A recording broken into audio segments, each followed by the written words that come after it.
Welcome everybody to the Brother Speak podcast. This is Brother Speak. If you're new to the channel, please like, comment, and subscribe. How's everybody doing this wonderful afternoon, evening, whenever you're listening to it? Just chilling, you know, enjoying my day off and enjoying another and enjoying the next day off. So I had to go back to work. Um, there's been a lot.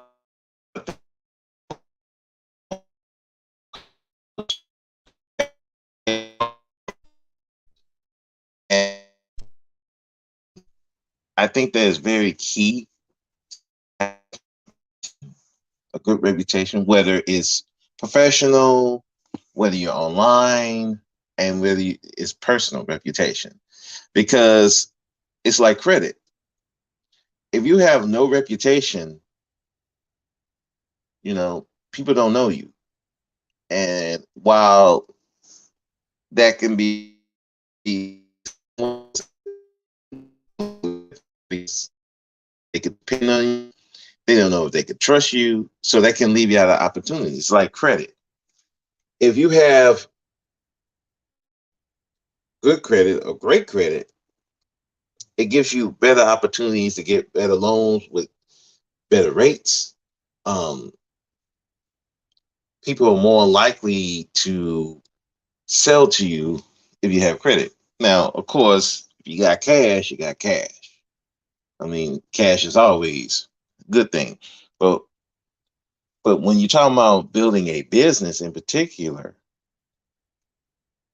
a lot of people will tell you that it's better to use other people's money to start your business than using your own. So how you build on somebody else's money? Credit. Or if you need a credit card, like you have emergencies, where you got a high enough credit, you can get a credit card with the best rates possible, and you can barter that to get a lower rate from different companies. Now, same thing with reputation. You have a good reputation, it can give you better job opportunities. People know you better. People will trust you. And if by chance, it could be a shield as well, because if somebody says something negative about you, if you have built up this great reputation, they're not going to, people that know you are not going to believe you. And on top of it, I've had that happen here on YouTube. There was some certain dudes who was trying to say that I was anti-black, and I've had women defend me, saying that no, Brother Speak ain't anti-black. I had a feminist was saying that I'm anti-community, I'm anti-black people, and then I had people that I know on that channel was saying the opposite. So, like I said, reputation is good, whether on the job and if you can channel. So let's go into the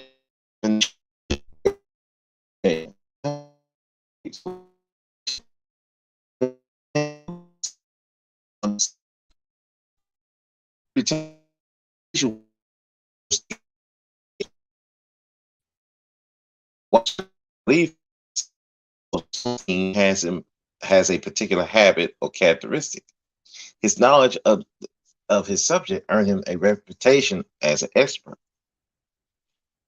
So there is the definition. Now, what I'm going to talk about today,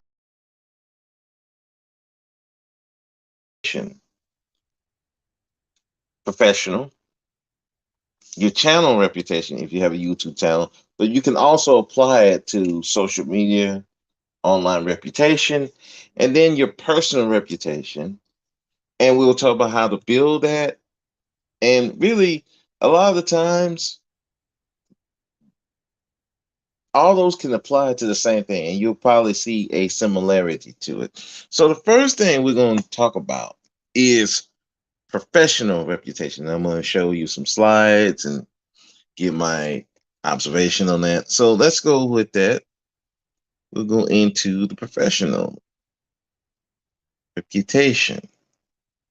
How to build professional reputation by Brother Speak. So this is for if you're working at a job, you're working in your career, or you're an entrepreneur. You're running your own, you want to run your own business.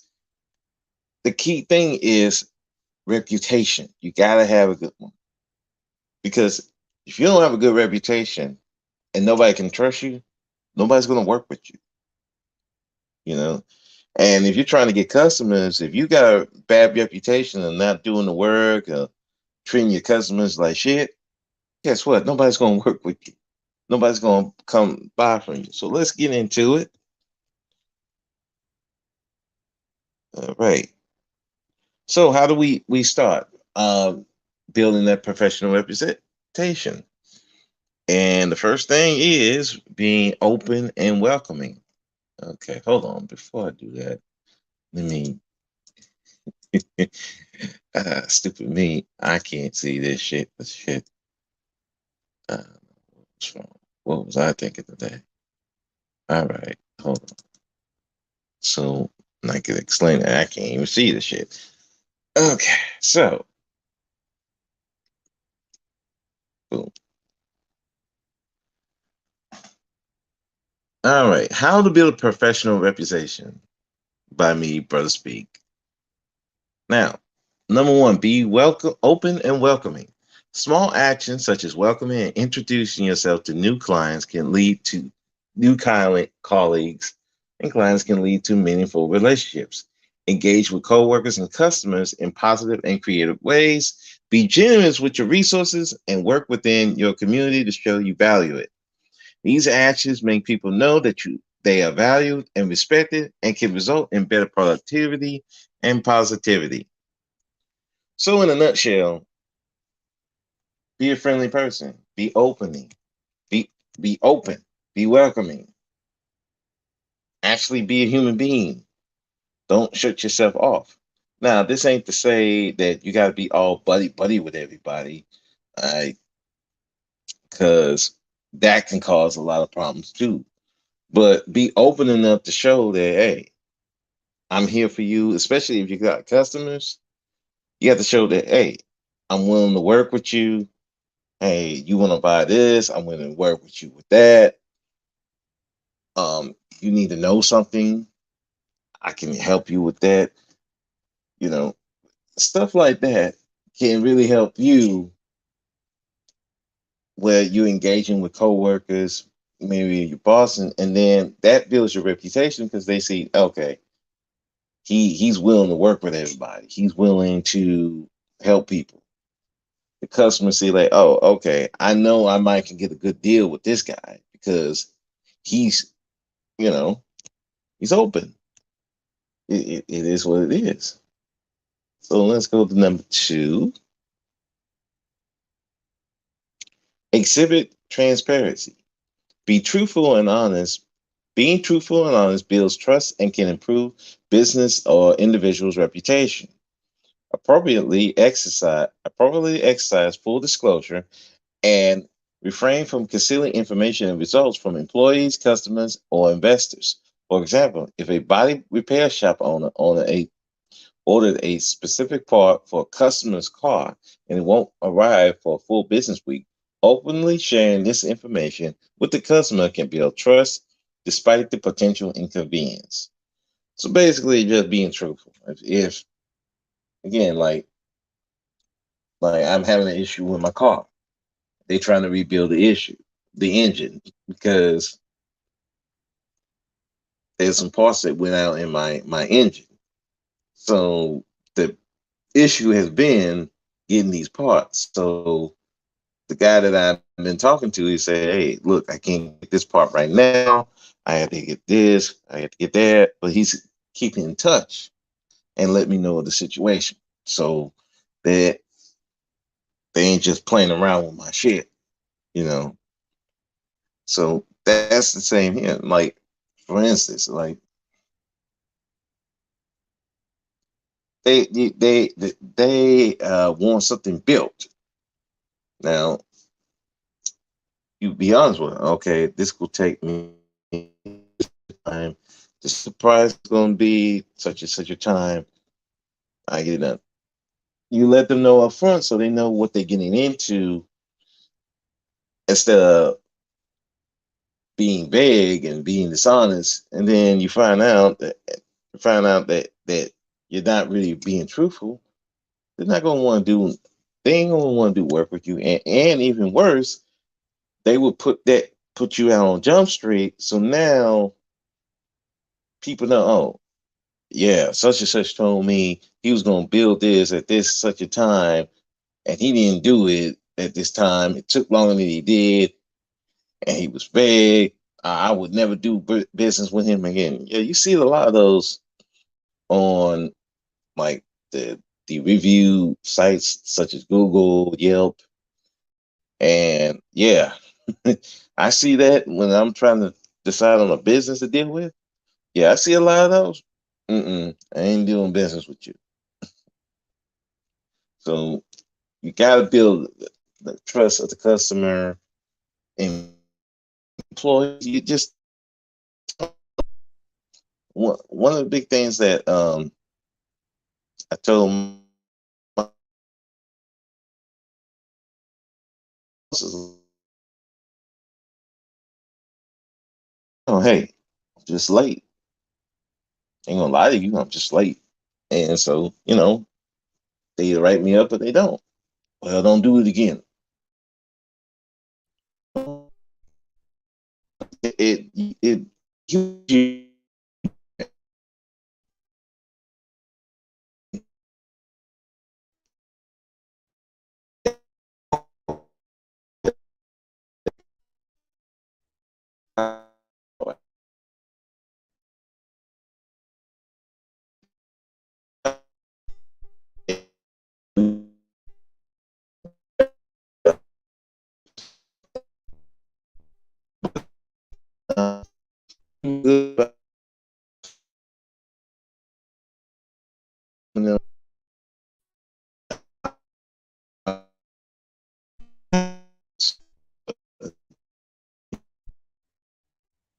Number four.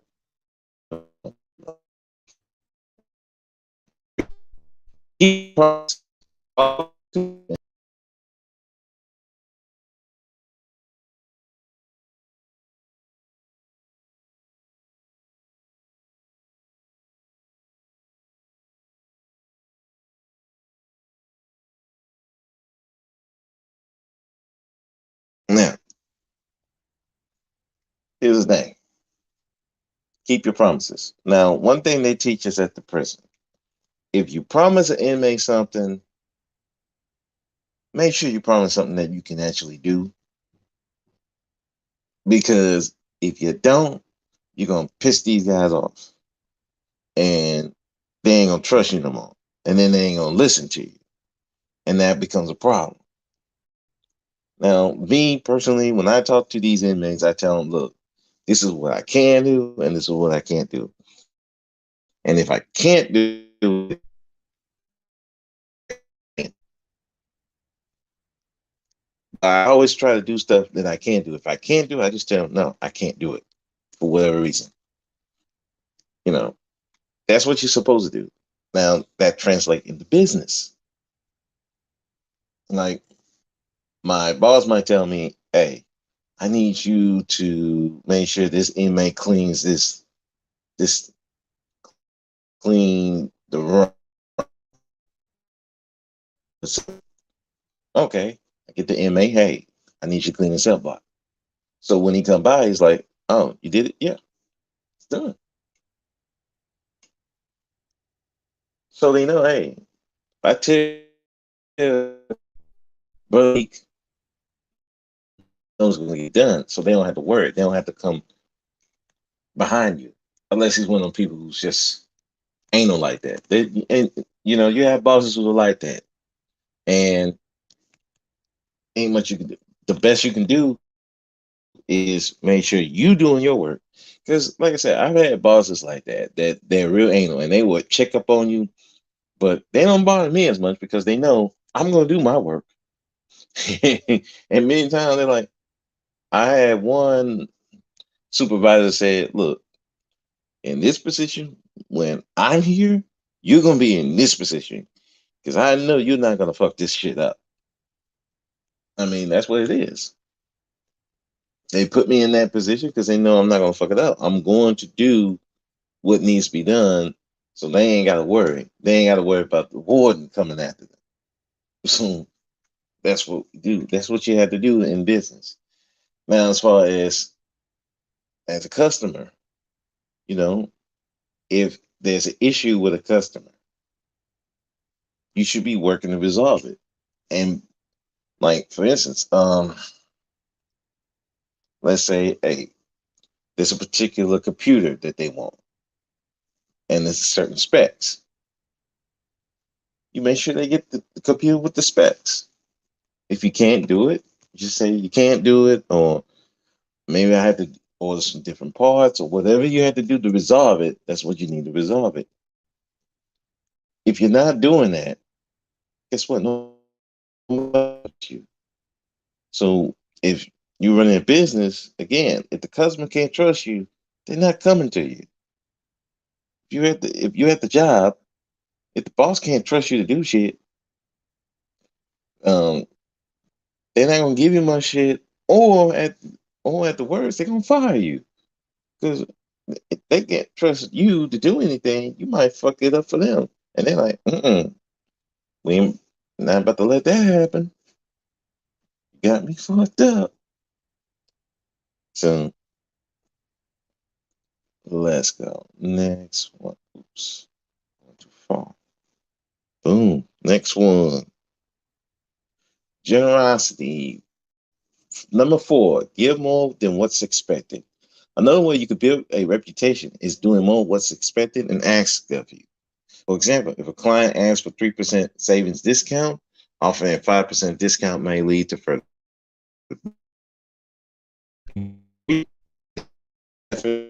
small gestures can by highlighting that you value your connection with customers.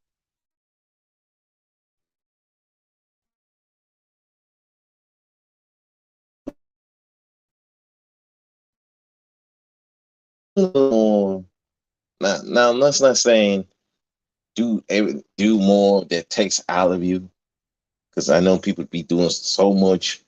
I've seen people do so much at work, and you'll be like, dude, it's not that serious. You ain't gotta do all that.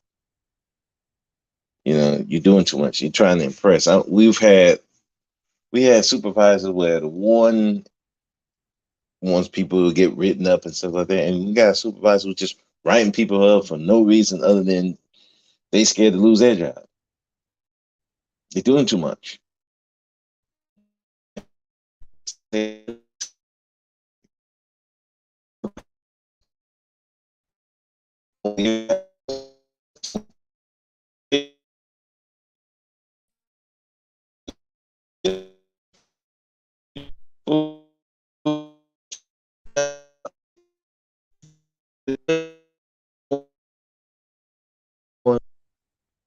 Our thing is watch the inmates.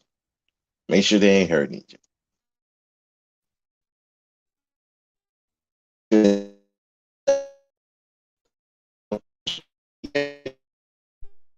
Any contraband.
that they wouldn't expect.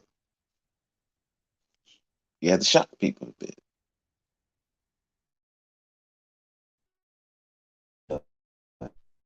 No.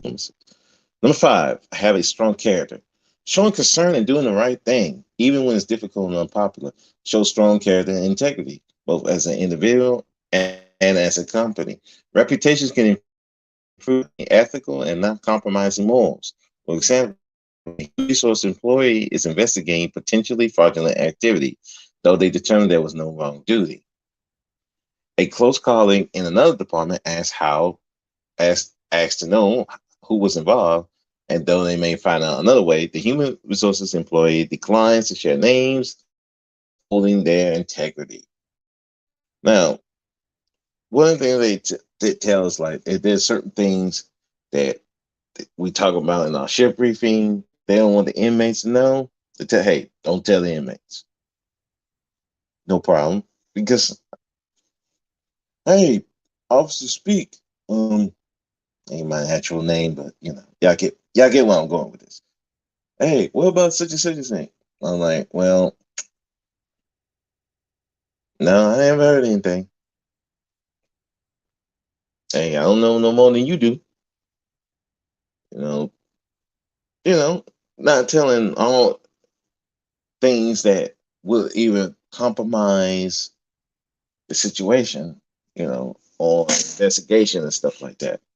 Because, like I said, people talk.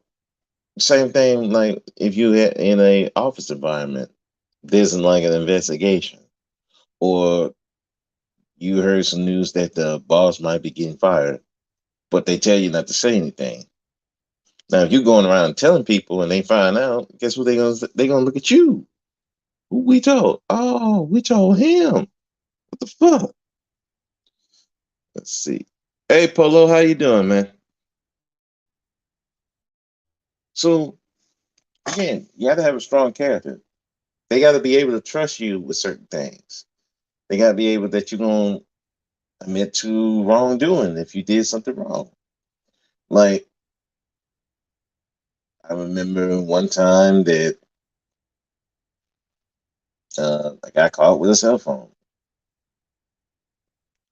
Told him like I told him I got caught with a cell phone. I told him, hey, I had it, and they were like, okay, take that back and get it out of here. So I did it. Just got it out of there. Took it back to my car. No problems. Stuff like that happens if you don't pat yourself down. Make sure things happen. But you have to have a strong character. You have to admit that you're doing wrong. Otherwise, they don't trust you. Again, they don't trust you. They ain't gonna go back for you, and then you might even get more punishment. You know, one time I got caught. Um, I got caught sleeping on duty. Now I had this whole story in my head, and my representative, um, for the meeting, he said, "Look, bro, come in. Look, you go with that story, you're gonna get fired. I'm just gonna tell you straight up. It would be better you just go up there and tell them what happened. All right, so you lose your job." So I went out, went to the warden. I told him, "Yeah, this is what happened. I went to sleep. I took my pill. I was trying to stay awake, but I took my pill. I went to sleep. So only I didn't lose my job because I'm still working where I am now. But yeah, I was on probation for a whole. I want to say it was for a whole year, and I was suspended for a day, which and the lady set the day for the time that I took off anyway. So really, I didn't even lose no money. As far as my check, the only thing is it kind of prevented me from moving up and getting a raise. So it delayed it for a year. but I got probation instead of getting fired. Because yeah, if I would have went up there with that lie, yeah, I would have got fired. So having that strong character is very important.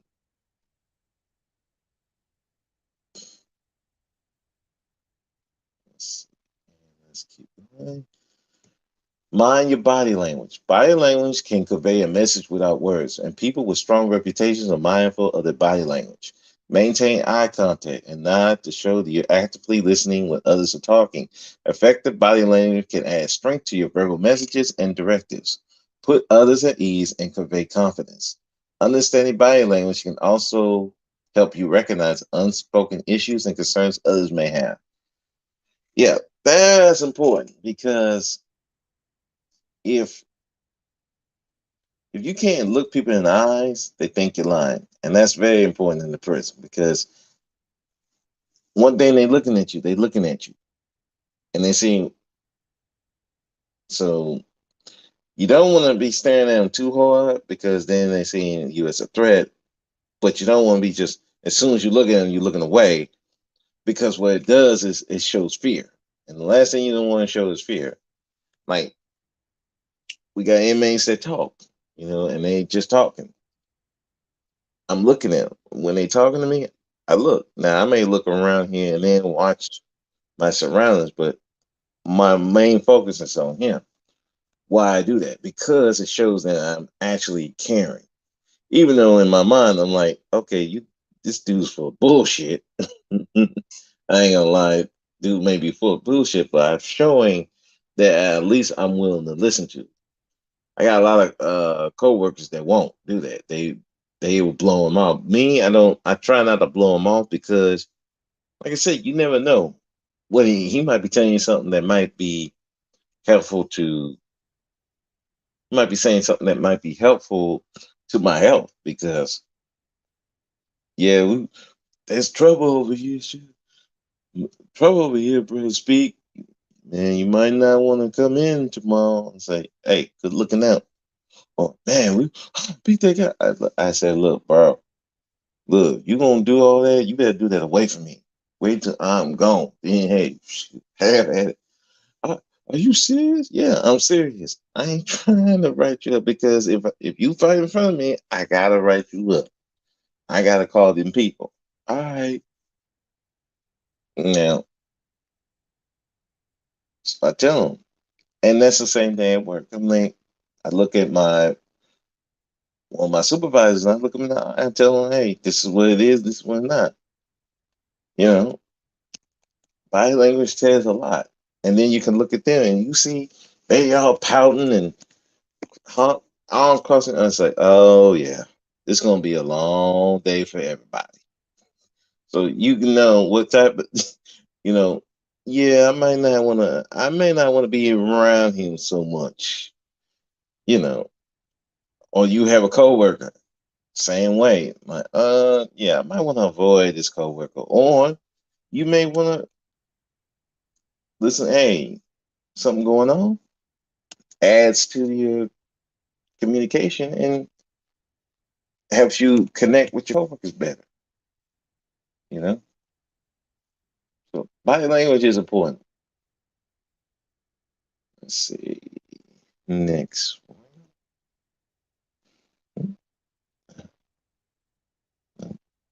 No. Okay. 7, cultivate a positive outlook. Business and leaders with excellent reputations typically keep a positive outlook and don't engage in gossip. Company morale can decrease if complaining is common, or your reputation might be put at risk if you degrade others. Yeah,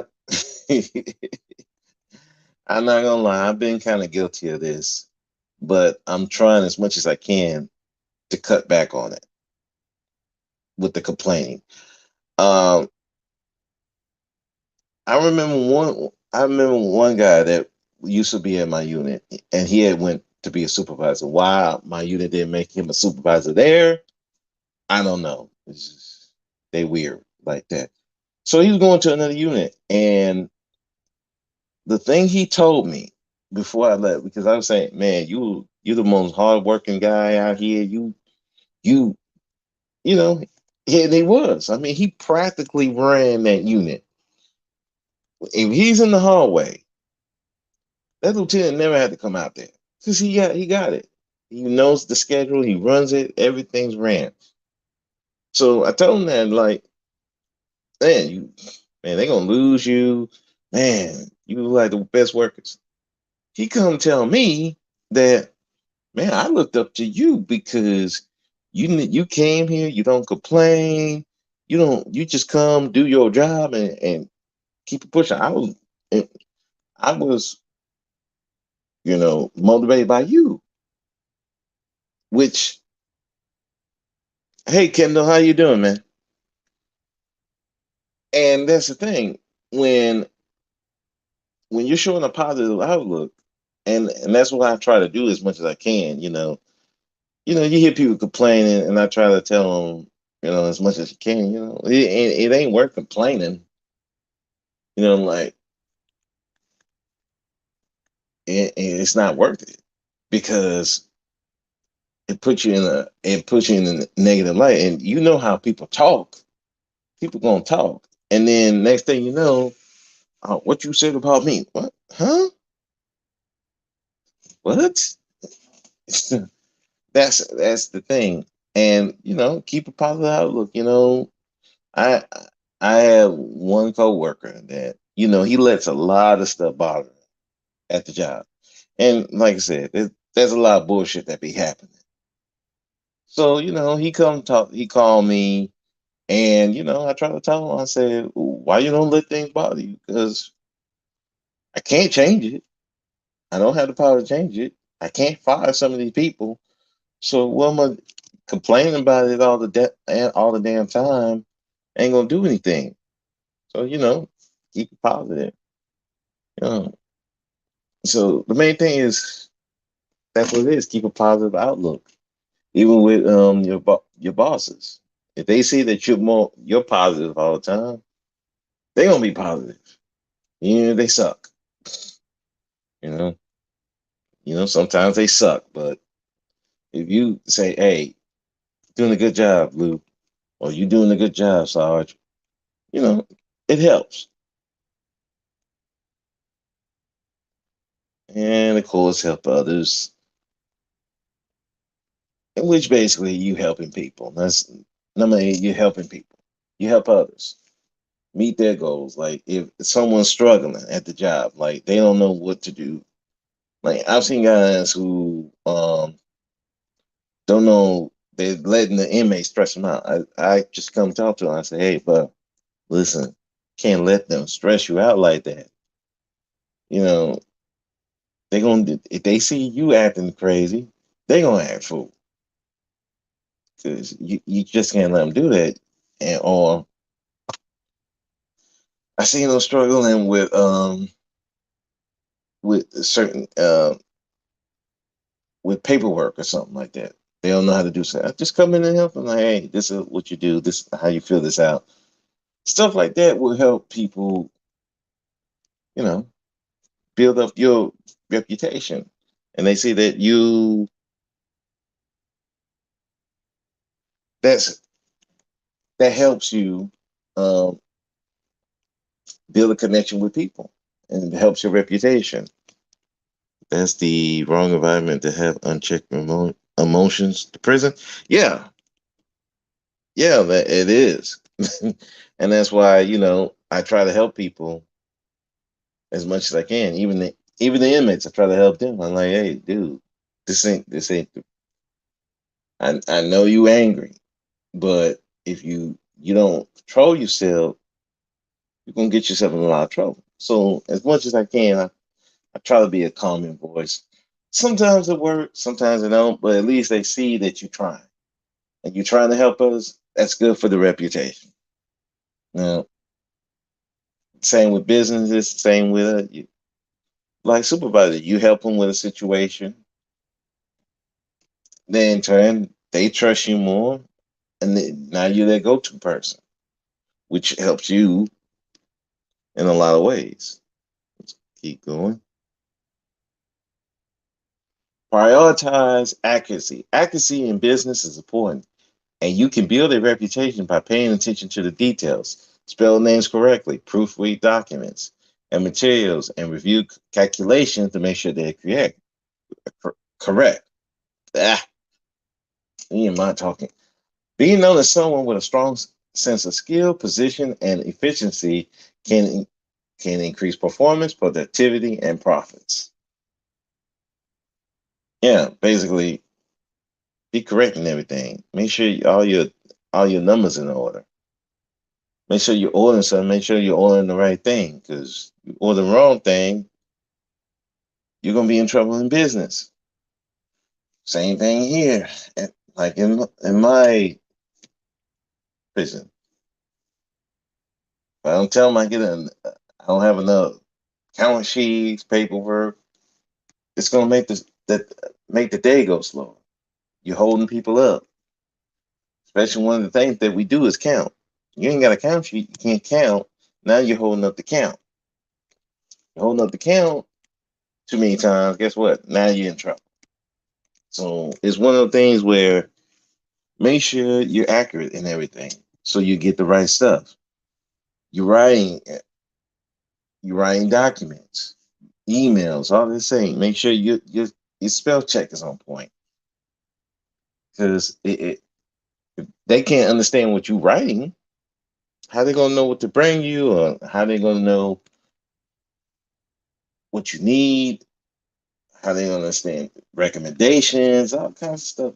So making sure that you're accurate in what you're doing.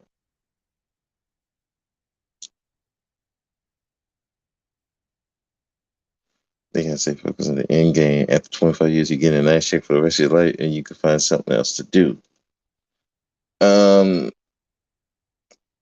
are you talking about what you talking about, Kendall? Prison? Or are you talking about?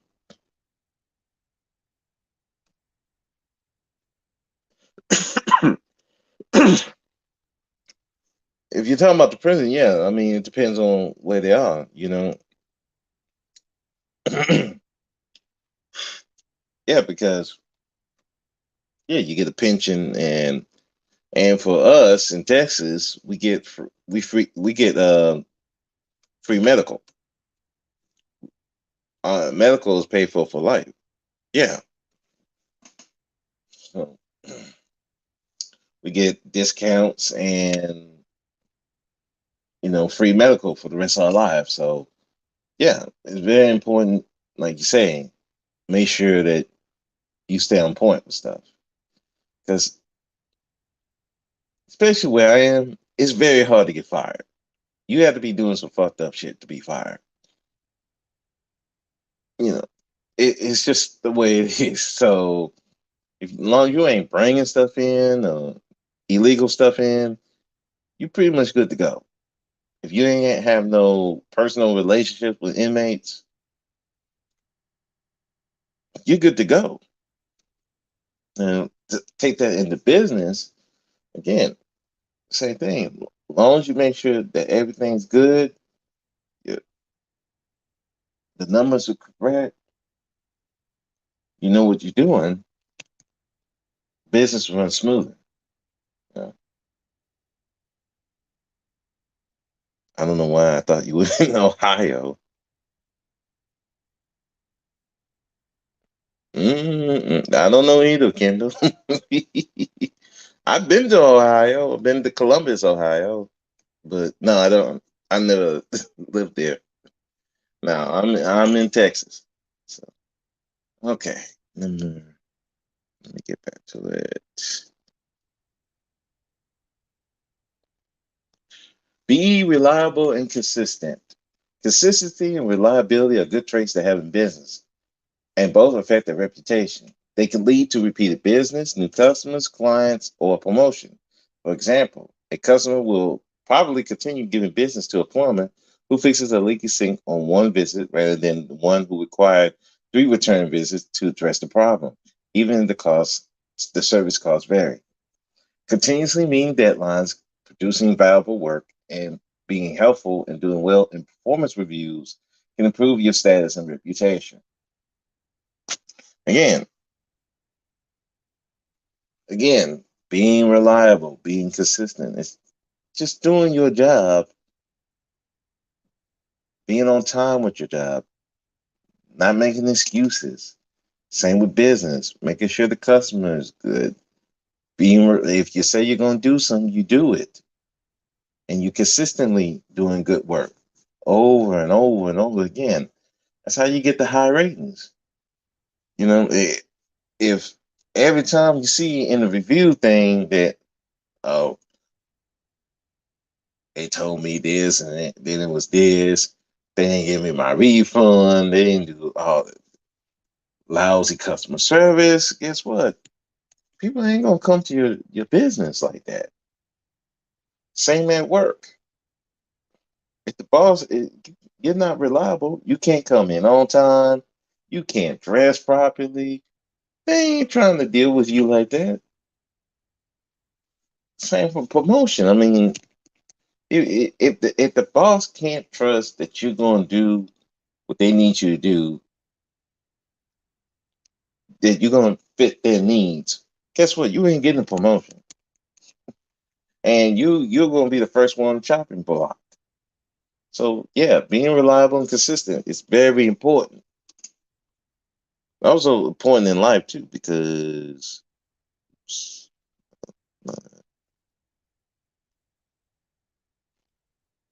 a good reputation goes a long way. Exactly. You ain't got no good reputation if you inconsistent with your shit. Guess what? Nobody gonna trust you. And let's see, number 11.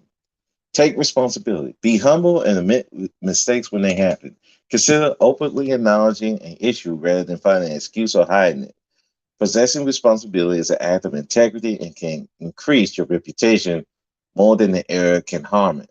For example, if a landscaping company forgot to replace a diseased bush in one of their clients' plant bed and resolved the issue by returning the same day, installing a new one, and planting several additional flowers as a caring gesture. So, taking responsibility. All you do is admit your mistakes.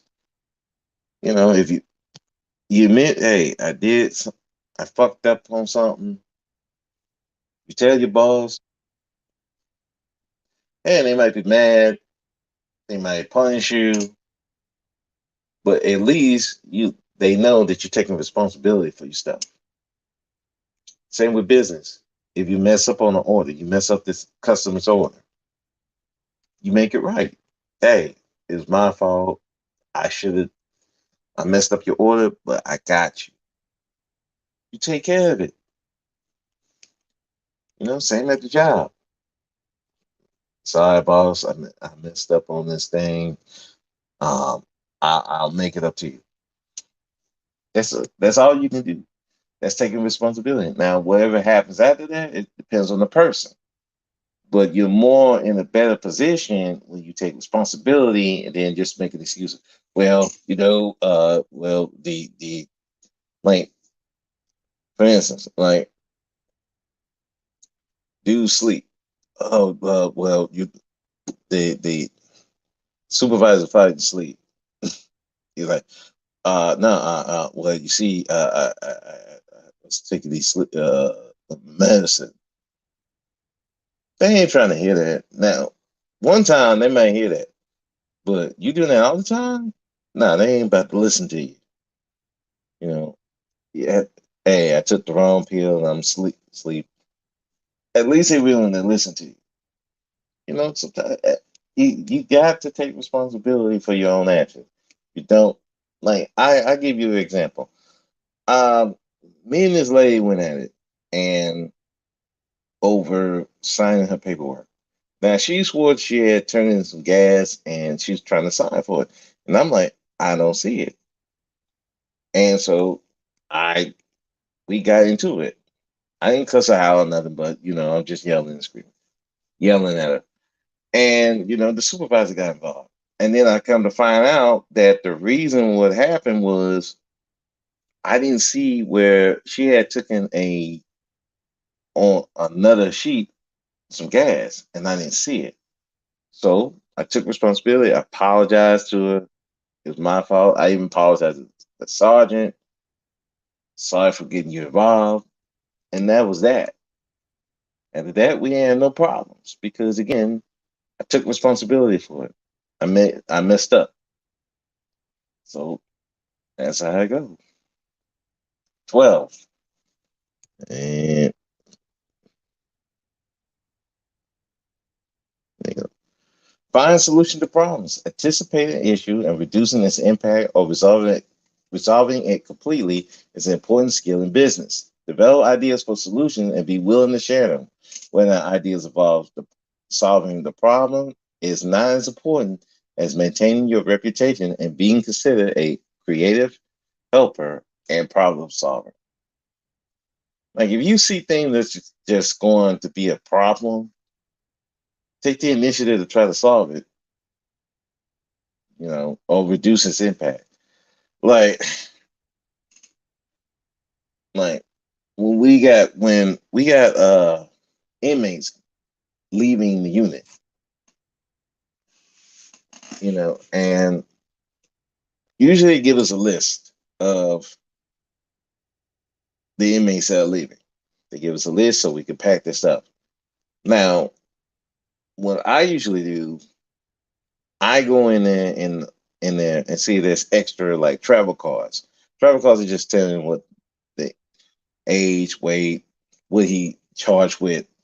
So if it's more than one on that list, then I usually go look and see if there's like an extra list or an email that says, well, we got to add this to the chain list to the people going out. And so that ain't last minute like the people who come in to pick them up. Hey, how many people you going out? Oh, I got 4 people going to Hospital Galveston. Actually, it's like 7. What do you mean 7? Yeah, there's supposed to be email. Now now I look at the travel cards. I got 7, and on the paper I got 5. Yeah, it's a problem. Especially they call them last minute. It's gonna be hard to try to pack up these guys' stuff and get it in there.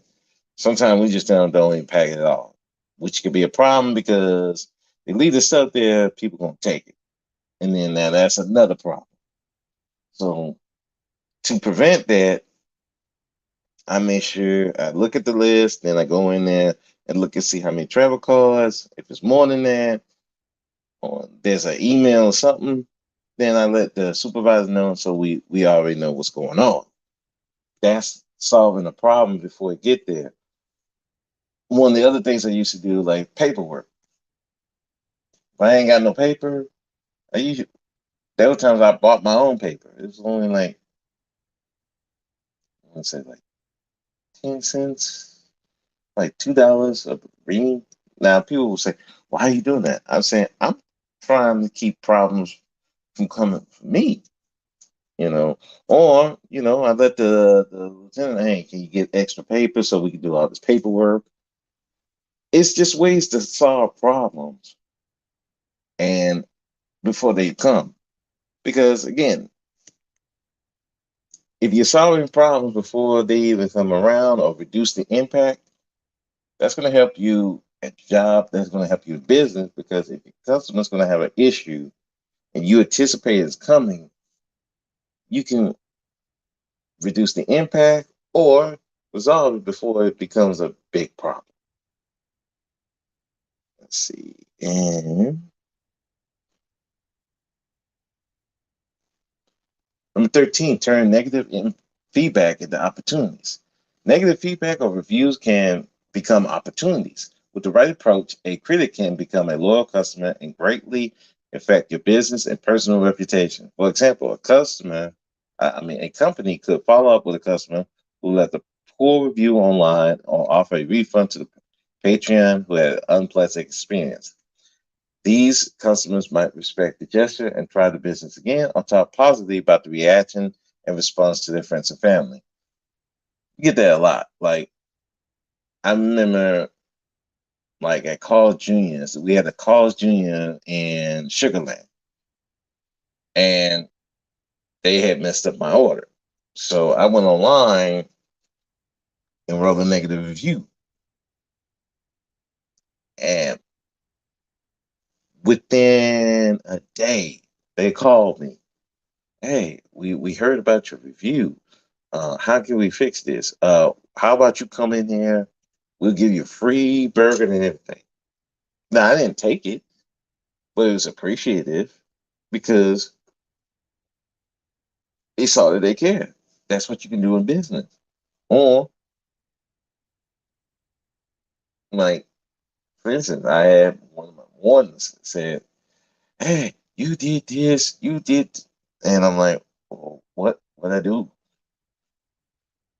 You forgot to do this and you need to do it. Don't. I said, uh, okay, sir. And even asked, like, okay, how can I do this to rectify this? You know, stuff like that can help you, get an opportunity to do better at your job or do better at business. So you can have either repeat customers or at the very least, if they even if they don't want to come back, they'll say, hey, well, such and such messed up my order, but they gave me a refund or they uh, gave me a coupon, they reached out, whatever. Things like that can help.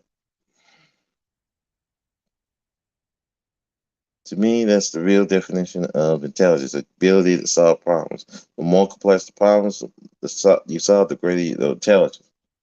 Yeah, that's true. I mean, you know how to solve the bigger the problem, you know how to solve it. Yeah, shows a lot of intelligence. Let's continue.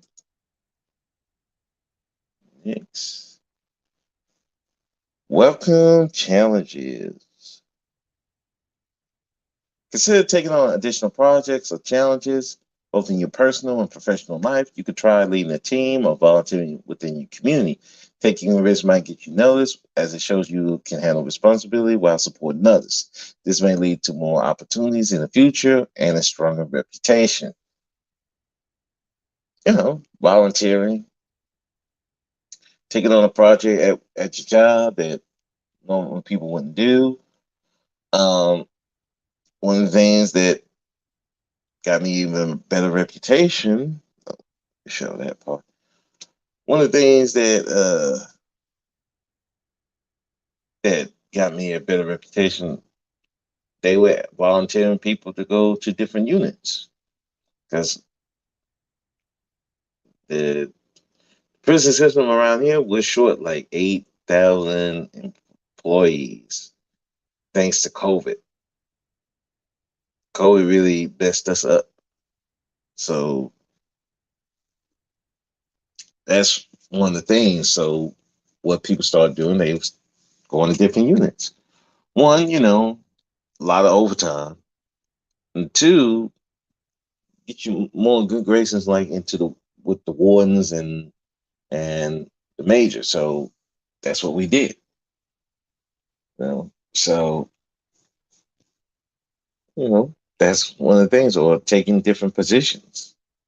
At your job. If there's another position that you think you can do, you might want to learn about it. Hey, give the like what are the things that are expected of the job? They usually have something in writing to tell you what is expected of the job, what's the policy regarding that job. You know, Even in businesses, you might want to volunteer, get your company noticed. Like the last video about black man doing great things in the community. We have Jamal Johnson, the CEO and founder of the CBL League. They're trying to do online stuff, but they needed people to support a team or actually own a team. That could help your business because you're showing that you're helping the community. Okay, next one.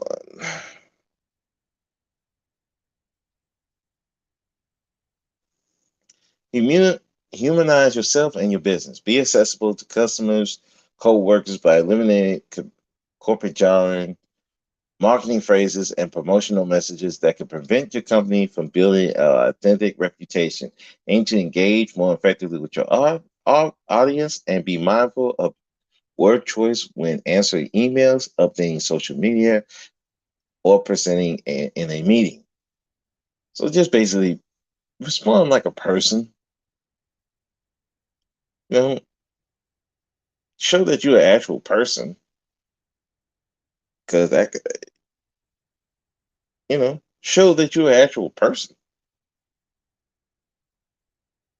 Because if you're not showing that you're a person and you're just straight business at times, well, in some instances that's a good thing, but in other instances where you're trying to engage customers, that could be a bad thing, and that might limit your customers from coming back to your shop.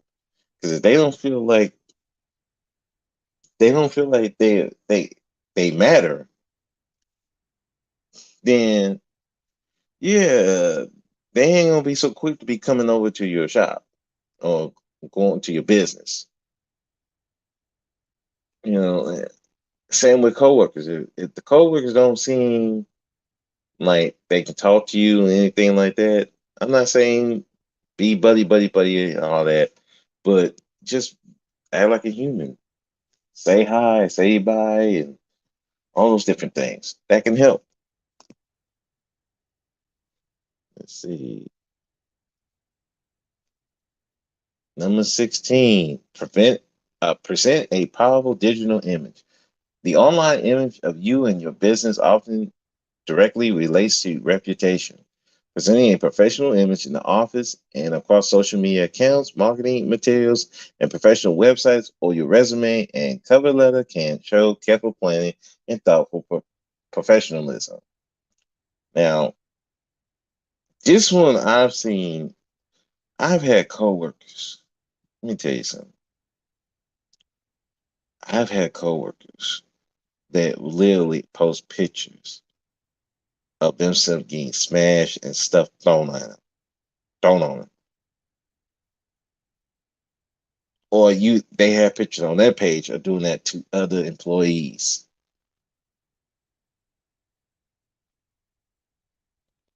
Yeah. Can you imagine how that looks as a person? And the thing is, at our job, they look at our social media.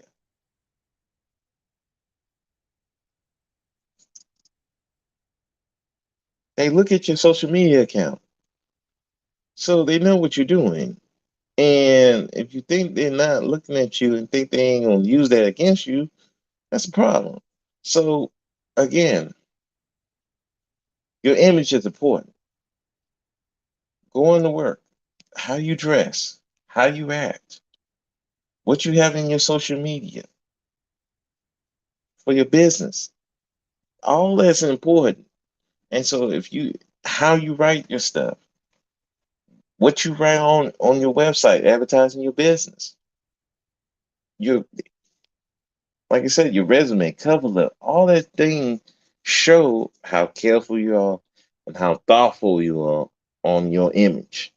And that could be a big boost to your reputation, especially you coming into a business. If they see all that, they see, oh, he really cares about his image. He wants, we don't have to worry about him making our company look bad. You know, that's why I like a lot of like public image, like public jobs such as teachers, where I work, law enforcement. The image is important because if you're doing inappropriate stuff, then the people who depend on that company is going to look at them like they're crazy, and then they don't want to go and do business. Like you got a teacher at telling these students ain't shit, they retarded and stuff like that. You think the parents gonna be real cool going bringing their child to that school? Of course not. So that's why a lot of those teachers get fired because they don't want that image coming out that this teacher don't like their students, that shows that they might not grade them fairly. So let's keep it going. Learn from those that you admire. Pay attention to the reputation of those you admire, whether it's industry mentor, or public figure. Ask about their personal brand or read books they've read or written about leadership and reputation. Learn about their career can help you understand how to build a solid reputation based on hard work, connections, talent, loyalty, and support. Very important. You got to find people who are doing what you're doing and doing it well, like succeeding very well, so you can learn from them what to do, what not to do. Get in contact with them, and come at it not as you idolizing them or something like that, but coming at them as you trying to learn so you can better yourself. That's what you have to do, so you learn what you need to learn and get the skills so you can build your own career. Yeah.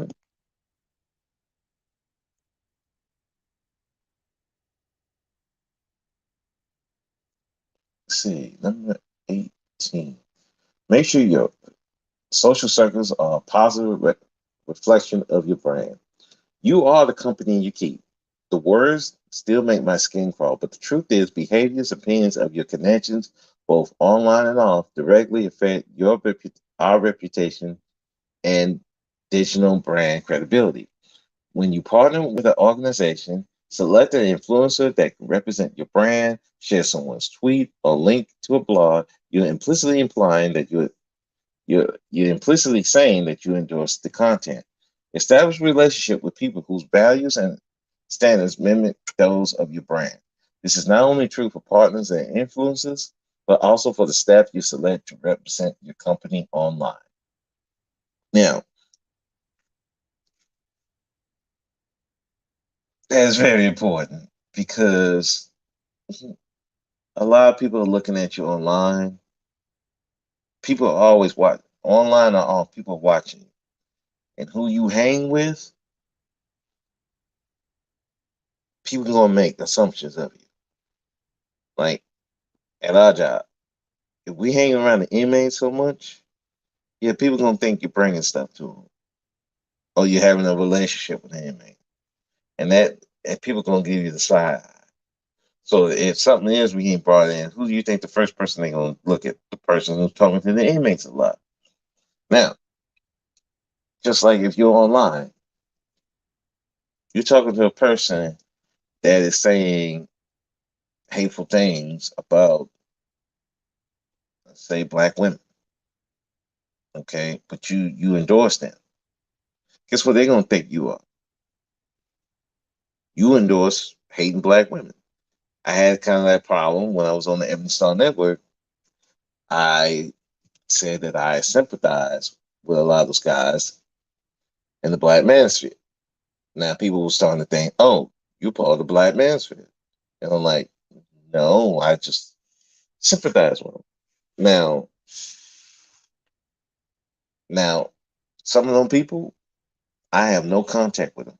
Once I see that they were full of shit and they're not becoming of being men, yeah, I drop them like a bad habit.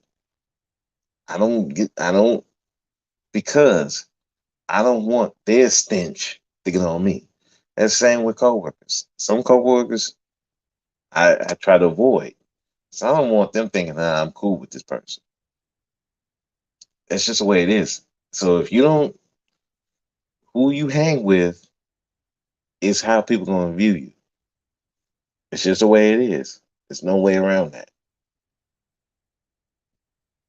And finally, on this slide, is monitor your brand regularly. In today's digital world, what would have been a closed conversation between friends or family can be broadcasted for the world to see with the click of a button. Many customers now announce complaints about products, services, and brands to their online networks. Some complaints can be based on inaccurate information, causing people to make incorrect statements about brands online. However, you must be aware of the sources and be prepared to address them promptly. To stay informed about conversation having about your brand and leverage opportunities to address published information, you must monitor your brand and conduct social listening, aka be mindful of what people are saying about you. You have close people who will tell you. No, sometimes I be asking at times. I'm like, hey, what they saying about me? It's good to know because you don't want people to be thinking things about you that are not true or thinking you this way when you're not. And that's the same with online. You know, you got to be mindful of monitoring your brand online too, because there could be things out there that said about you that are not true. I remember this was a long time ago. Um, I just typed in my name in the Google search, and there was this shit that was said about me, this like post on some website. So, and I found out who it was, and so I talked to the person. I said, "What the fuck? Why are you saying this shit about me?" I said, "You know that wasn't true." And she was like, "Well, I was mad at the time." And I said, "But you know this is not true. Take this shit down. I don't need this out here. You know that wasn't true." So what I ended up doing, I went to the website itself and I got the information and everything. I got the sign in and everything from her. Went in there. I told them, "Hey, can you take this thing down?" They took it down. After that, when I look online, you don't see nothing about me. That's what you got to monitor because people will put out stuff about you that ain't true and they don't have no problem in saying it. And that's just so you have to be careful about your online brand. And that's not just on personal life, that's also professional. Because people just evil like that. If they don't like you, they gonna say some crazy shit. So you have to be careful about that. So all right, we're gonna take that down.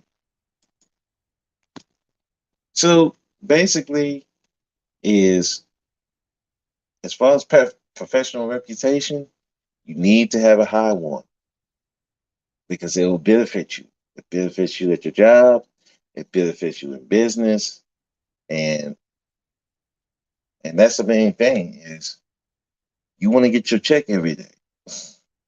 You want to keep that job if you need that job.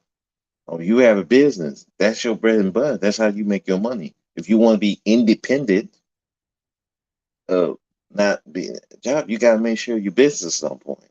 Make sure your reputation is on point. Make sure you're doing what you're supposed to do so that you can keep the customers coming in. It's just the way it is.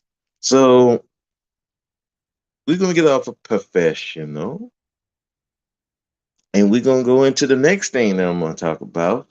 That is channel reputation. Now, a lot of us got channels. We all got channels on here.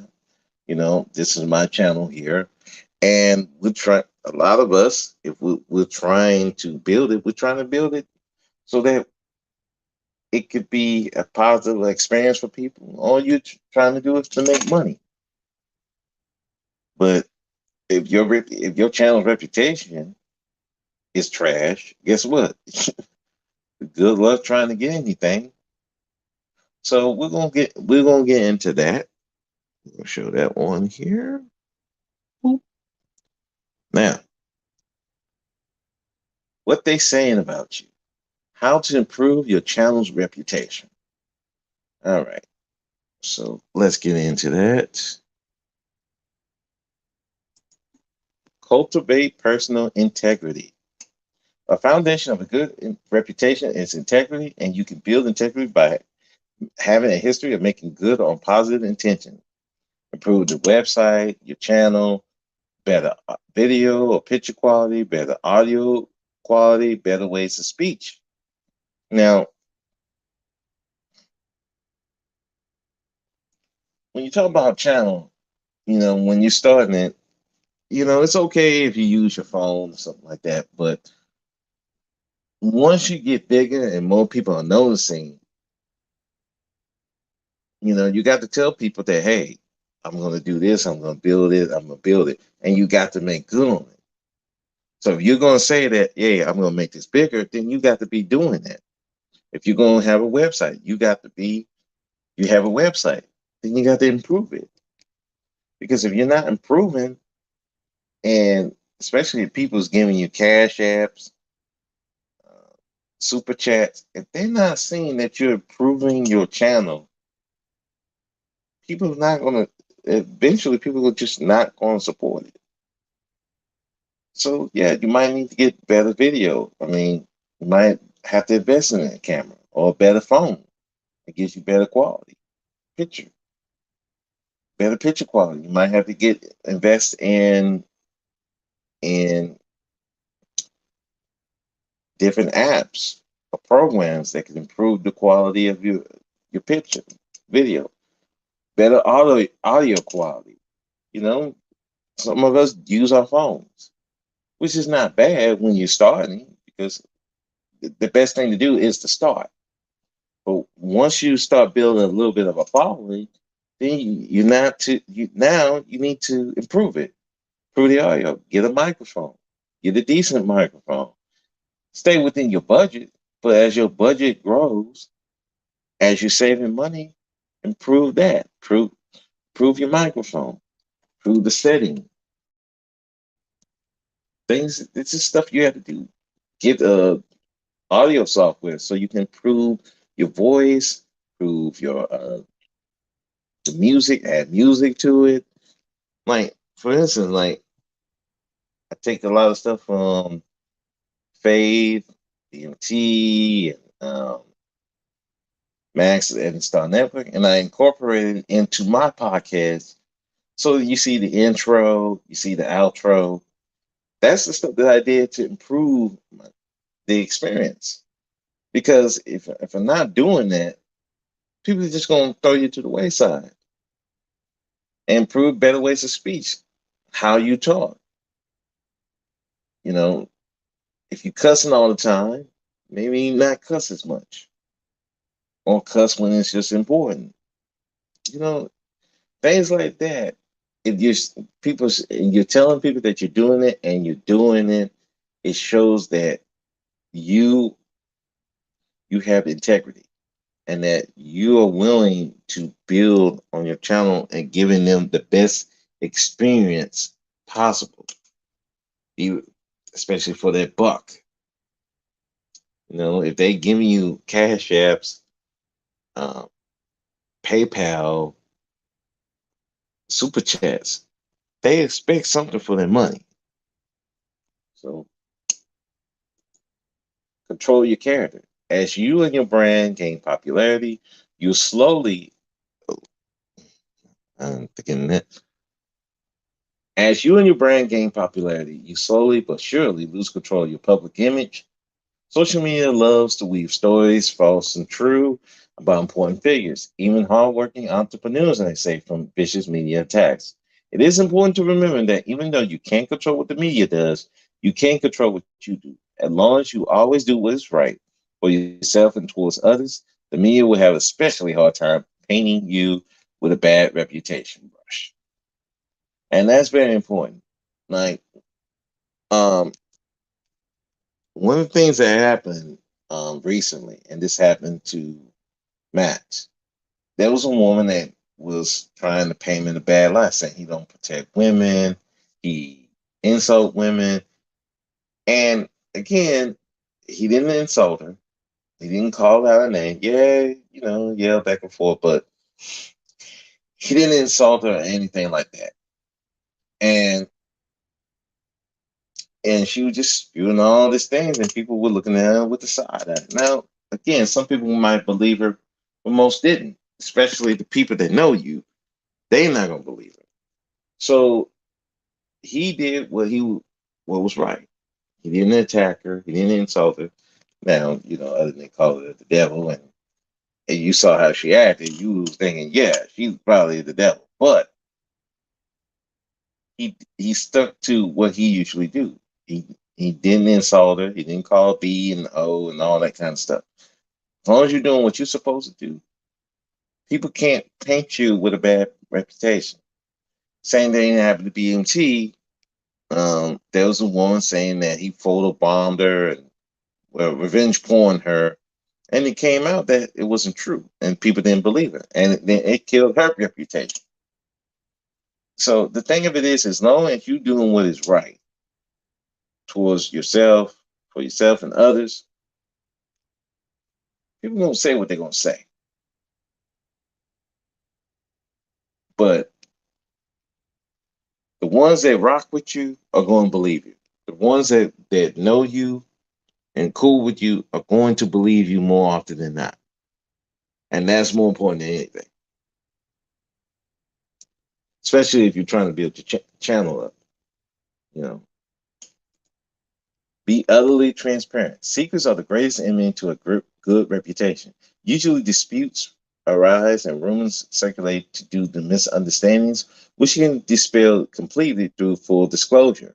Your priority should be keeping everyone that watches you informed of your goals and efforts. When people understand what is happening at all levels, they are better equipped to solve problems efficiently and successfully.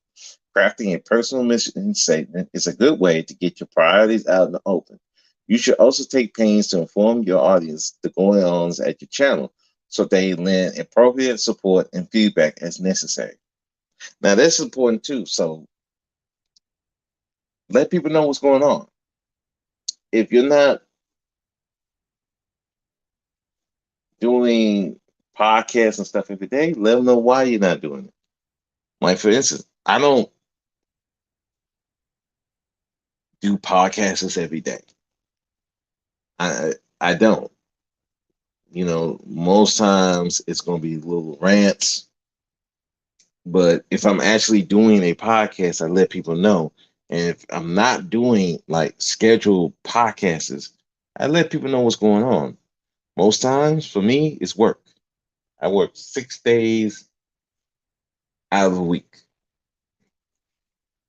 And when I'm not, if I'm not working, most times I'm not doing no podcast. I wait till I'm actually off.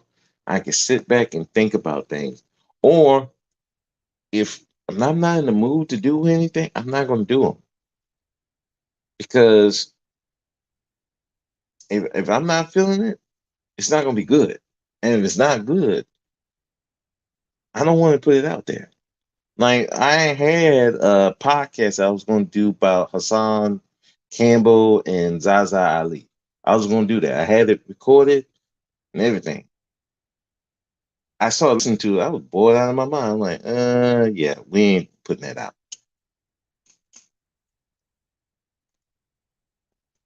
That's what it is. And so you, like for instance, Max on his channel, he let people know what he's going to do, and then he eventually does it. What we're doing, and let people know, hey, this is what we're doing here. And he has his own personal mission statement he put out there every day. Like for my channel, I have my mission statement. I put it in the info. So let people know what I'm doing, what I plan to do. I had changed it recently because now I'm focusing on trying to help black men. So I changed it so that people know this is what I plan to do and this is what I'm doing. And you'll see like I have the Black Man Doing Great Things in the Community, that series. That's basically trying to help black man image because our image is not good right now, especially thanks to some people in hip hop, some of the dudes in the black manosphere, a lot of people on social media. It's not helping our image. So I'm trying to do what I can to help our image. So I let people know that's what it is and that's what I'm going to do. and that's what I focus on. And that's the great thing. And so you let people know, so nobody has to guess at what you're doing. Nobody had to wonder. People ain't gonna put out rumors and everything. You let them know what's going on at your channel, so they can and then they can defend you. Hey, this is what Max is doing on this channel. He's for protecting Black women. He's providing a safe space. They can say it with confidence to other people. Because if you're not clear what you're doing, then people who supporting you not clear, and so they go out and telling people, nobody's gonna believe them. It's just how it works.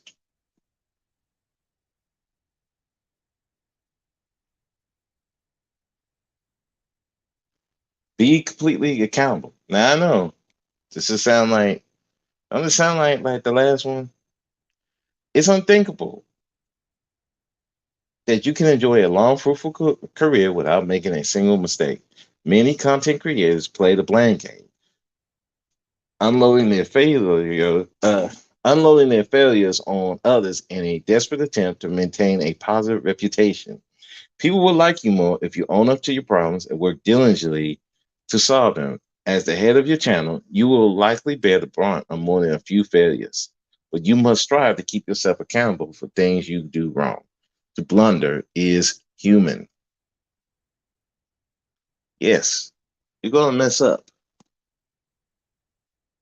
You might say something that might offend one of the people that support your channel. You might do something that seems like it goes against your reputation, goes against your character, and you have to own up to it. Like thing that happened with me on Max's channel, there was a feminist went up there, was just straight up attacking people, attacking me, attacked the women, attacked the guys on there. It just causing a ruckus. And Mac came back later and said, "Look, I apologize. She shouldn't have been on the show." He apologized to me. He had me come up there on ladies' night and come up there and apologize to me. And I respect that. If if you take the blame game, well, it's because of this person here and this person there. Well, it's because of if you going and doing all that and making excuses, people are not going to trust you, and they're not going to support your channel, and then they're more likely to spread rumors and all that thing. So it's best you be accountable for the mistakes you have, and make sure that you just hold yourself accountable. If you made a mistake, you made a mistake. Or if there's a misunderstanding, you say, "Hey, I'm sorry for your misunderstanding." Like, for instance, Charlene, she comes to my channel. She had an issue what I said about the women in the video about Dennis Sperling, and I had to go listen to it to understand what I was saying. And now that I understand what she was hearing, you know, now I did apologize to her before then. I said, "Look, that's what you felt. That wasn't the intent of what I was trying to say, and I apologize." And to anybody else, any women who thought that in that video that I was going after grouping women, that wasn't the intent. The intent was certain women that I was talking about, but I had to do that because I didn't want that going around that, oh, brother speakers just going after women and stuff like that. I don't want that to go on my channel. I don't want it to be like I'm a haven for hatred for black women. That's not me. I don't have a hatred for black women. I have hatred for some things that they do, but not hatred towards them. So I didn't want that. So I went and apologized to her. She understood. It is what it is. And that's the only thing you could do. That's the next one. Accountable. Okay.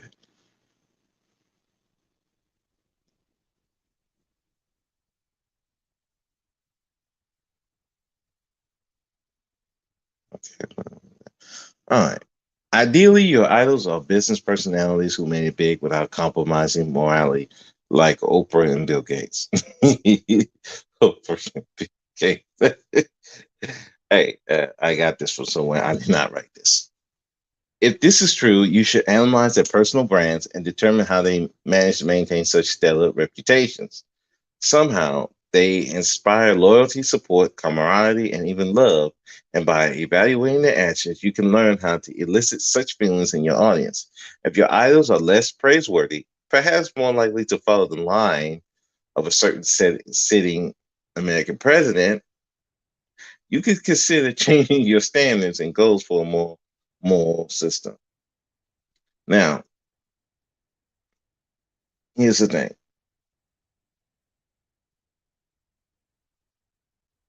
Yes, you should idolize people that you admire. Like the things I do on my channel is really influenced by um, O'Shea, BMT, uh, Master Edit Star Network, Fade, and Camilla McKay. They influence how I run my channel, and how I do my intro, my outro, all that stuff. They influence that. So, so if you're seeing how I'm doing that, this is from all these people down this that I look at. I take what they do and see how it works for me. So that's what you need to do if you're talking about doing a channel. You you find the people that are doing good, being successful, got a lot of viewers, got a lot of subscriptions, and you try to emulate what they do and then remix it to where it works for your particular values, your goals, your moral system. So now I can't say what moral your morals. That is dependent on you, but you follow your certain idols. You follow them, and you can see what type of mistakes that you consider they made, and then you don't do them. You know,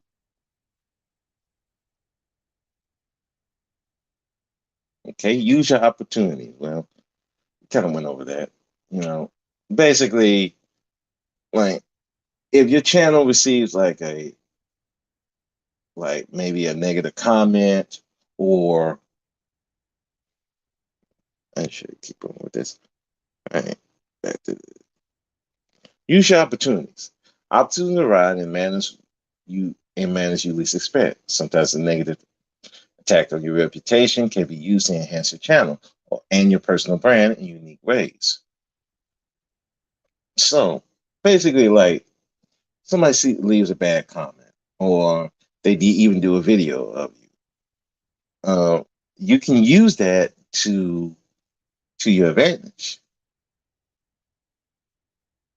That doesn't mean you go off on them or anything. You just use it to your advantage and see and show where, okay, I might agree with this here, or you might use this um to counteract their points and stuff like that. That's what you can do. Example of this, like me and D Durrell. Long time ago when D Durrell did a podcast again, talk about Q Butter. I responded to it. Now I wasn't going after him. I didn't insult him or anything. I just pointed out the things that I felt was wrong with his logic. And then one day I got on the channel and he recognized, uh, oh, because one day he was going through all the stuff, people who were criticizing him, and he caught my video. And I had to go back and look at what I said. And so he invited me to come on the panel and to explain what I was saying. So I just explained what I say. And we've been cool ever since. This was like, I want to say nearly 2 years ago. And, we've been cool ever since. We even did business outside of YouTube. So that's the thing that you use. You use that to build your brand. Like, I'll give you another example. I had did a video, it's more like a rant, talking about, other races of men asking and criticizing black men for their treatment of women. Max and them heard that. So they did a whole thing on me and my views. And I listened to a lot of it. And so what I did a review of that review explaining what I was thinking at the time. And it was no insults. I didn't insult them or anything because, like I said, I'm not going to do stuff like that. And there was no beef with us after that. I still go over there. He comes over here at times. So it benefited both of us. So outlast the haters. And this is should be self-explaining. Unfortunately, not all haters can be turned. Anyone with even a modicum of renown experiences negative attention, and often these haters want nothing more than to see you crash and burn. The Those people intent on destroying your reputation are a waste of your time and energy. Instead of addressing each comment, especially if it's not a specific or fixable problem, like a complaint about your channel and you personally, you should simply endure them until public opinion of you is so loud that it has to drown out the hateful voices. Like some of the bigger channels, they get a lot of complaints about them, and it's usually just some hater comments. And usually they ignore them. Sometimes they block them. That's the same. You had to do that. Like some people comment on my channel. I don't know what the fuck they talking about. I just ignore it. You know, I've had people complain to me on panels about me on panels, saying you're a fuckboy and all this stuff. And I responded. But if it ain't something that I could personally fix or anything, I just ignore it. Because at the end of the day, you if you respond every time to people, they're just gonna keep doing it. But if you don't respond all the time, you know, people they're gonna stop eventually. And then most time they look silly. And finally, put your reputation in use. So in closing, you use it to build your channel. Control your character, hold yourself accountable, and do not let the haters get to you. And before you know it, people only have good things to say about you and your channel. So basically, that's what it is. And the more people interact with your channel, the more they see the good in your channel, the more people are going to support your channel, even defend your channel. Hell, look what happened with Kevin Sam. His defense force is hella strong. They don't let those haters get to him at all, even though probably they should. But that's reputation for you. So, all right. So we got through with that one. Now, the next one, and I'll just talk briefly. I don't have a slide for this one. It's just personal reputation. So you can take a lot of that stuff here, and you can personally translate that to personal reputation. Cultivate personal integrity. If you say you're going to do something, you do it. Simple enough. If you're trying to improve your life,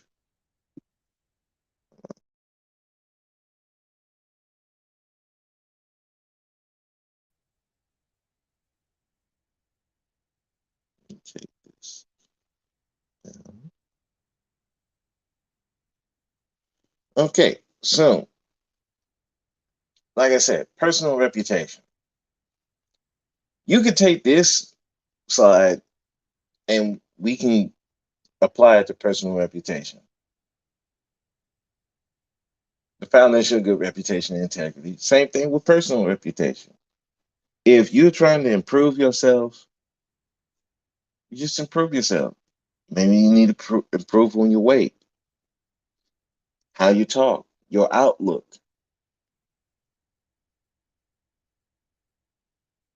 Or if you're going to do something for somebody, you go ahead and do it. Make sure that you get it done. If you can't do it, you explain why. But make sure it's stuff you can do. It that's personal integrity. Control your character. Let's go. Control your character. Basically, control your temper, control your mouth. People, you can't control what other people do and say about you. You even got family members will say some fucked up shit about you. There's nothing you can do about that. The best you can do is always do what is right for people, family, friends, neighbors, community. As long as you're doing what you're supposed to do, a lot of that stuff, it's not gonna fly because nobody's gonna believe them. Nobody's gonna believe what they saying. Personal example.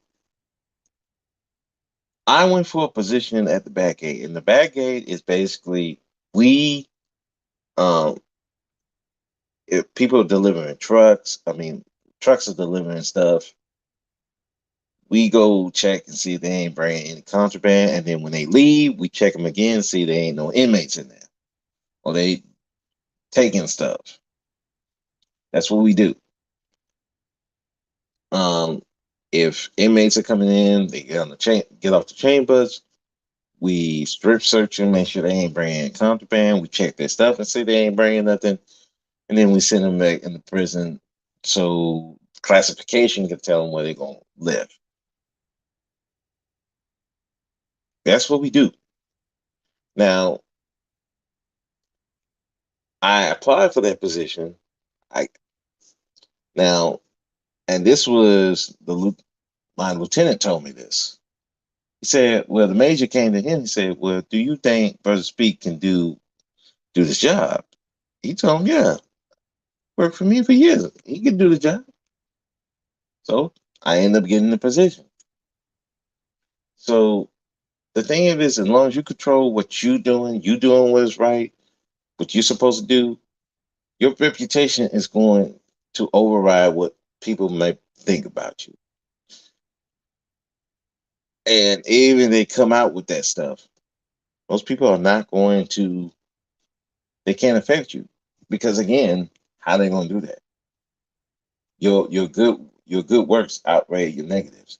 Even if you do something that's out of character, but if you have a history of doing things positive, it's going to outweigh one time you might lose your anger or lose your temper or something like that. Transparent. Don't hide stuff. That don't mean like tell everybody everything. I mean, just be transparent about you. That don't mean you have to tell people every fucking thing, but don't keep secrets. Say your opinion. Be transparent about your opinions. Tell them about you. Tell them what you're going to do, and let people decide. That's being transparent. If you're doing wrong, make sure that if you're doing wrong, admit to being wrong. If you made a mistake, you yell at somebody you shouldn't, you lose your temper, you be accountable. Yeah, I lost my temper. It won't happen again. Or, yeah, I made this mistake. You said something fucked up to, let's just say, your wife. You say something fucked up to your wife. You be accountable for that. I'm sorry, dear. I didn't mean to say that. My bad. That's what you need to do. That's being accountable. Not a lie. Imitate your idols. If you got people that you look up to, maybe it's your mother, maybe it's your father, maybe it's your brother, sister, someone that you idolize. Imitate the positive things of them. Don't imitate the negatives. Imitate the positive things in them. So that can show that that's positive. Imitate that. So, and of course, outlast the haters. People gonna hate no matter what you do. You know, you got people who hate you for just you exist. You were there that day. It's a Tuesday. They just hate you. Ain't much you can do about that except you do what you can. You do you. Because at the end of the day, that's all you can do is do you. You know? So, and we're going to go on to that. Now, next thing we're going to look at, this one is important. This one is the say do matrix. Now, the say do matrix, this can apply to professional, it could apply to your channel, it could also apply to your personal life. All this is about reputation. You can apply this to all of it. So let's get into it. Now, this is the say do matrix. Now, if you look over here on your left, I guess if you're looking at the way I'm looking at it, this one is say. This is the say do matrix. You can see here 4 spots, cut down, line through it.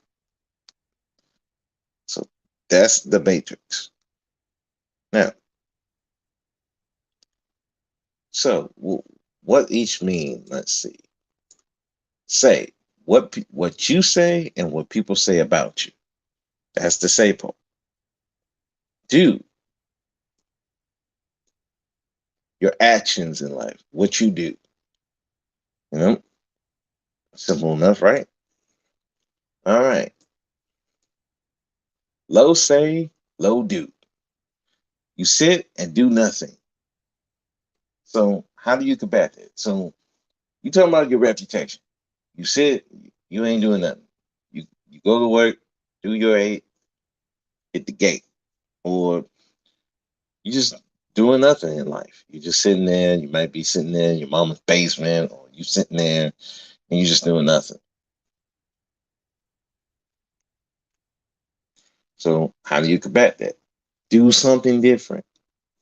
Find someone you admire and emulate what they do that can work for you. Like we said earlier, imitate your idols. Find somebody, whether in business or online, someone's channel, or some person in your life. Find find someone that you admire, you emulate what they do. The positive stuff, not the negatives. And look at and you adjust it to fit your personal life. Simple enough, right? Now, this one, let's be honest, this is a lot of people on YouTube right now. High say, low do. Talk shit and do nothing type. The dreamer, the complainer. Now we know we got a lot of people on YouTube who are dreamers. They dream big things, but they ain't doing shit. They complain about shit. They complain about women. They complain about men. They complain about the white man, society, feminism, all this stuff, but they ain't doing nothing. So, how do they fix their reputation? Reduce inconsistency. Spend less time on things that don't benefit you. You're doing stuff that is not going to benefit your reputation. You need to stop doing it. If you're too much talky, but not doing, you're wasting time. You're not building your reputation on talking. All you just a talker. Nobody's gonna believe you. Nobody, and then nobody's gonna support you. That's in real life. All you do is talk, but you ain't doing nothing. Nobody's gonna believe you. Nobody's gonna support you. They're gonna think of you as a clown. So you gotta do things. You got less talking, more doing. Next thing, low say high do. He doesn't talk about it, he just does it.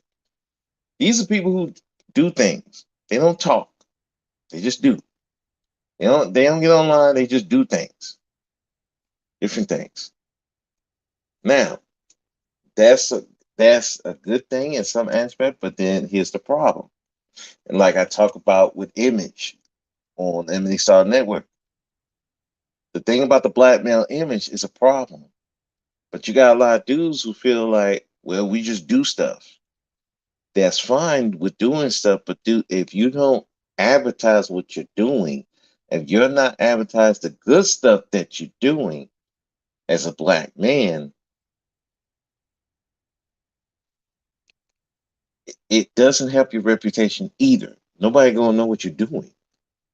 And if we're talking about the image of black men in particular, they need to see not only you speak about what you do, nothing wrong with doing. If you're a father, talk about how you're being a good father. Talk about the things that you do. Because the thing of it is, there is a reputation of us being bad fathers. But a lot of people don't want to talk about it because they think that, well, I don't want to talk. Men don't talk, they just do. You can't do that. Other races of men, they not only do they do it, they talk about it, they celebrate it. And if you're not doing that, you're not helping the image. Like what the series I got, Black men doing great things in the community. This is me talking about black men doing things in the community that are helping the community. That's what we need. So for all these people talking about, well, black men ain't doing this, black men ain't doing that. You get what the black men are doing that, and you support it, and you advertise it. I understand some people don't want all that attention, but the thing of it is, if you want to help the image of the black man, you got to advertise what they are doing. I don't mean put all their personal business out there, but it means you got to let people know. Same in your personal life. That's why you have mission statements, cover letters, stuff like that. That is telling what you are doing. You're telling people, this is what I'm doing. This is what I'm going to do. This is what I'm doing. If you're not doing that, people don't know what you're doing, and people ain't gonna care. You get what I'm saying? And I say, I do. He says what he gonna do and do it. Now, he talks about his stuff, he does it. Perfect example, Tariq Nasheed. He talked about doing the Hidden Colors. The Hidden Colors series. He did it. He asked for the money to do it, and then he did it. So, what did he do? He asked the people, "Hey, I'm making this movie about Black history. Things you may know, may not know. I need your support. I got this GoFundMe, Cash Apps, all that." And people brought the money in, and then he did what he said he gonna do. He did one. He said, "Hey, this is what I did. I'm telling you what I did. I need more money to make another one." They gave the money, and then he made another one. Then he made another one. Then he made another Hidden Colors. Then he did 1804. He made that one. He did a scary movie. He told him, this is one I've done this before. You know I'm good to do it. I need you to sponsor this movie. He did it. They gave him the money. He did it. So say what you want about Tariq, how goofy he is, how petty he is, but when he says something, he's a high sayer and a high doer. And that's how you gotta be. You say you do something, you're going to do it. So you need people to sponsor you, advocate for you, so that they can help you get to that next level. May help you. You may have a project that you need help with. You need someone to sponsor. Sponsor. That's what you do. You tell people. You have people advocate for you, which brings more attention. That brings more on your reputation. So that's what it is. So you want to. Let's get back to the first slide.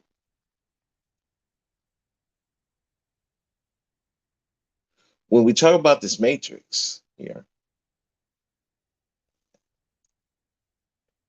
you want to be here, high say and high do. Okay, the green part right here on the right top corner. High say, high do. Oh, I forgot about the other one.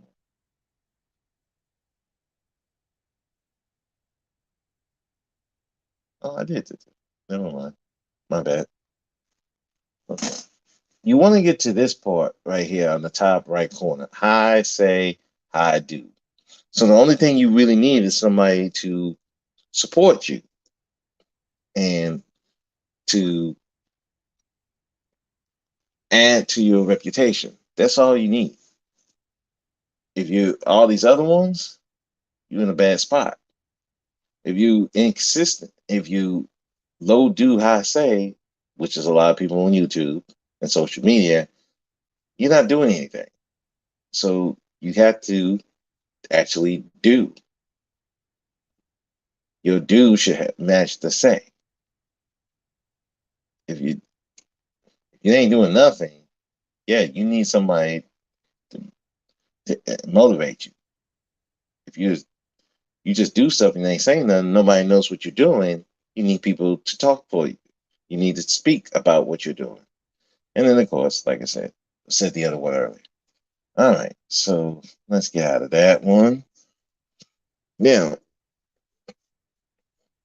let me put me back on the screen. So, now, another big thing that we need to discuss is, what if you lose your reputation? What if your reputation goes sour? And the best thing you can do in that situation is get with the people that really rock with you, respect you, and you lean on them, so that loss of reputation, so you can weather that storm and you can build it back up. If it's something that you did or something you didn't do, at the very least, there will be a support group so you can build it back up. Because one of the things and most importantly about your reputation, you have to have a sense of self. You have to know yourself, understand yourself, so that your reputation don't influence what you are doing, what people say about you influence you, because you could let people influence your reputation, and then now you're acting out the reputation when you really not who you say they are.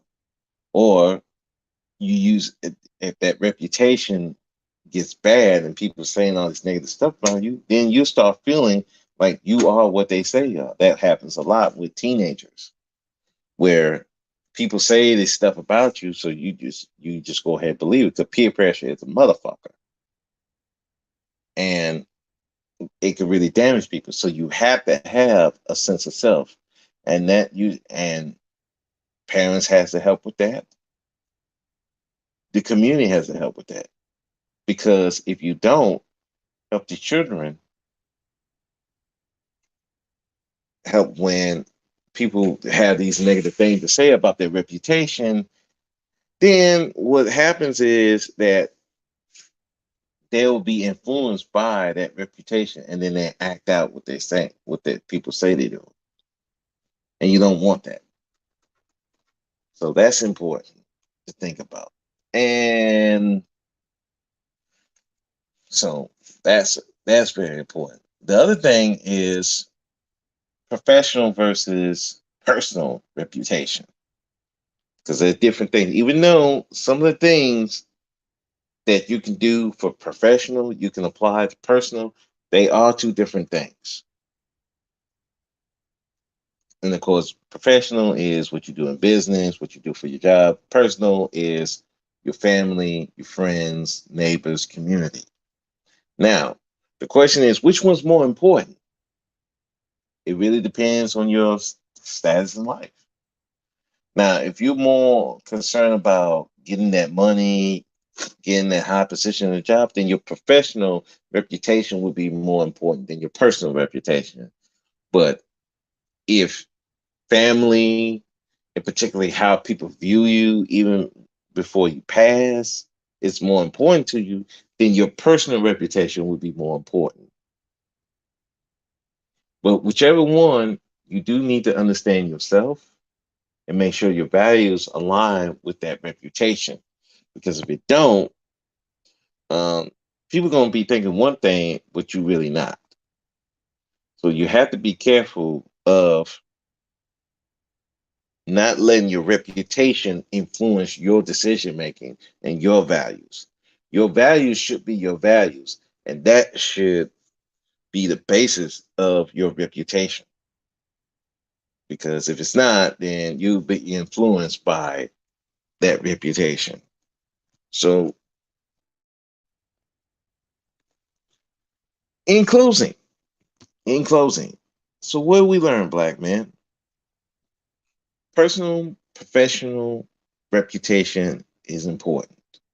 It's very important in business, whether you working for someone, you own your own business, or in personal life with your friends, your family, your spouse. A high reputation is like credit.